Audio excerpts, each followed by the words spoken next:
Bonjour, c'est Ursule. Bienvenue à Vie et Miséricorde. On est le 23 février 2026 et je viens parler de comme Rahab.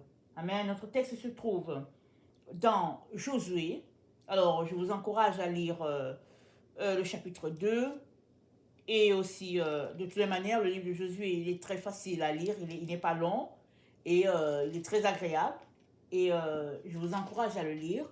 Mais toujours est-il que Rahab était une femme qui pratiquait la prostitution et sa maison était à l'entrée de la ville de Jéricho et Dieu avait donné Jéricho à Israël. Dieu a dit à Israël que vous allez prendre possession des différentes terres et Israël possédait les terrains par conquête. Amen. Quand Dieu a parlé à Abraham, il lui a dit, ta descendance sera esclave en Égypte. Mais après les 400 ans, je les ferai sortir et je leur donnerai la patrie où tu es. Donc, Abraham a vécu à cet endroit-là, Abraham est mort et tout, et après cela, voilà, c'était le temps maintenant que la prophétie de Dieu puisse s'accomplir. Et pourquoi ça ne s'était pas accompli au temps d'Abraham? Le Seigneur a dit à Abraham, parce que la méchanceté de ce peuple va venir à son comble. Amen. La méchanceté du peuple va venir à son comble, et alors je donnerai la terre à tes descendants. Pourquoi? Parce que les descendants d'Abraham seront certainement moins méchants. Amen. Seront moins méchants que ceux qui étaient là. Alors, toujours est-il que c'était le temps de posséder la terre, et Dieu a envoyé deux espions. Deux espions sont venus pour explorer le pays, pour voir au fait comment est le pays. Alors Josué était maintenant aux commandes, Moïse était mort, et c'était à Josué d'assurer la protection du peuple. Alors les deux espions arrivent dans la ville et ils viennent inspecter pour voir ce qui se passe. Et Rahab, qui avait un hôtel ou bien un lieu de rencontre, n'est-ce pas, les reçoit et elle les cache, elle les protège. Quand le roi apprend qu'il y a deux espions qui sont venus explorer, il envoie ses gardes chez Rahab pour dire, mais ils sont où? Fais-les sortir. Et Rahab dit, ben, elle les a cachés sur le toit de sa maison, en dessous du foin, puis je pense. Et puis elle dit aux espions, elle dit aux gardes qui sont passés de l'autre côté, elle indique un chemin alors que dans le fond, elle avait caché les espions. Les gens sont venus, ils ont fouillé, après ils sont allés, après les deux espions, ils ont couru.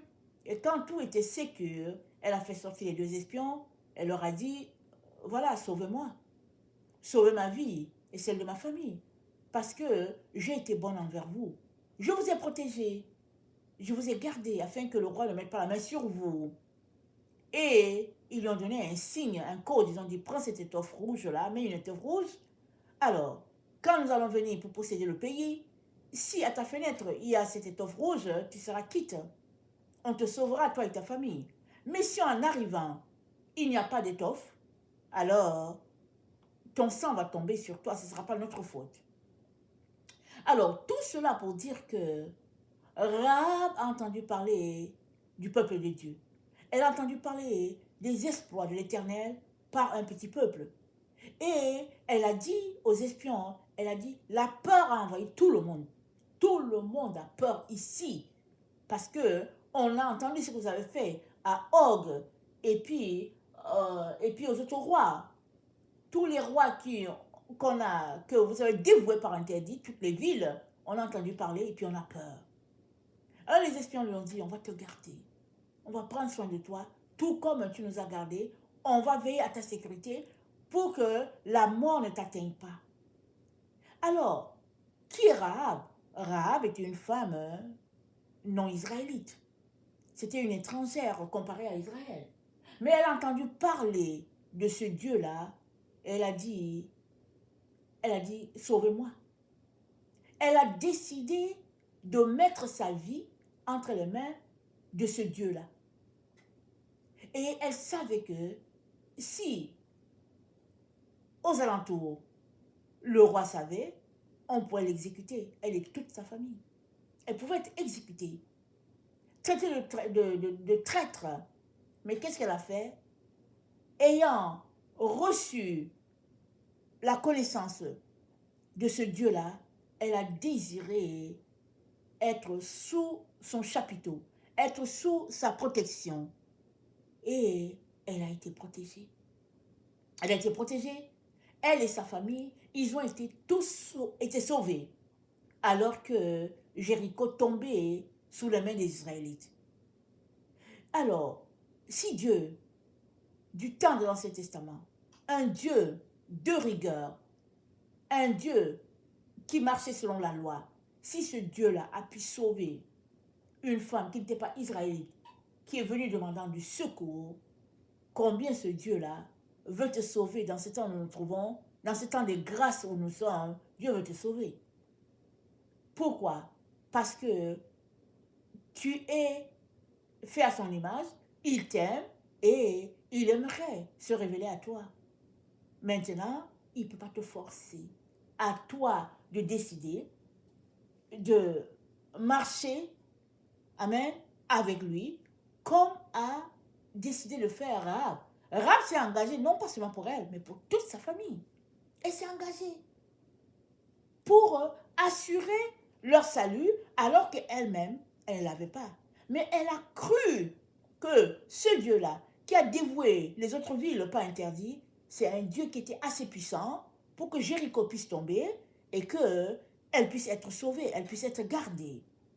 Amen. Et qu'est-ce que le Seigneur aimerait nous enseigner à travers cette histoire? C'est que Dieu ne fait acception de personne. Autant il a sauvé Rahab, autant il veut te sauver. Autant il a garanti la protection de Rahab, autant il veut garantir ta protection. Maintenant, c'est à toi de décider. Alors, Rahab a parlé à sa famille. Sa famille a suivi le conseil de leur fille, si on peut le dire ainsi. Ils ont eu foi à ce qu'elle a dit. Elle n'est pas allée chuchoter dans le voisinage pour dire « Oh, voilà, écoutez, apprêtez-vous parce que le voisinage pourrait la trahir aussi. » Ne sachant pas qui est qui, elle a tout simplement, elle s'est engagée pour elle s'est engagée pour sa famille, et puis ils se sont préparés, attendant la délivrance de l'Éternel. On est dans les temps où tu as besoin de mettre ta vie en sécurité entre les mains de Dieu. Tu ne sais pas de quoi sera fait demain. Alors souvent, il arrive que dans un groupe, dans un club, on marche comme une seule personne. Alors, on décide unanimement qu'on ne va pas faire ce que Dieu nous demande de faire. Et finalement, quand vient le moment de tomber, alors, voilà, nous voilà pris dans le filet. Que Dieu voulait nous éviter, mais on a refusé.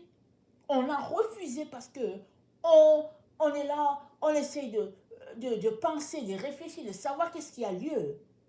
Mais ce n'est pas compliqué pour notre génération de savoir ce qui a lieu. Pourquoi? Parce qu'on a une Bible. On peut retracer les espoirs de notre Dieu. On peut retracer la foi en ce Dieu-là. On peut retracer tout ce qu'il a fait et qu'il est encore prêt à faire. Dans Jean 6, au verset 37, c'est dit, tout ce que le Père me donne viendra à moi. Et je ne les mettrai pas dehors. Tout ce que le Père me donne. Alors, si tu penses que Dieu, c'est ton Dieu, alors le chemin, c'est à travers Jésus. Il n'y a pas un autre chemin. Et vas-y, ouvre ta bouche, invite-le, il va venir et faire de toi le fils du Père, l'enfant du Père. Il n'y a pas un autre chemin. Alors, Jésus-Christ est le chemin, le pont entre Dieu et nous. Amen. Et Jésus-Christ dit au verset 38, « Je suis descendu du ciel pour faire non ma volonté, mais la volonté de celui qui m'a envoyé. » Or, la volonté de celui qui m'a envoyé, c'est que je ne perde rien de ce qu'il m'a donné. Alors, Jésus-Christ est venu pour faire la volonté de Dieu et il s'assure qu'on ne puisse pas être perdu. Ça veut dire quoi? Il s'assure qu'on ne puisse pas aller dans le camp adverse, c'est-à-dire le camp de l'ennemi.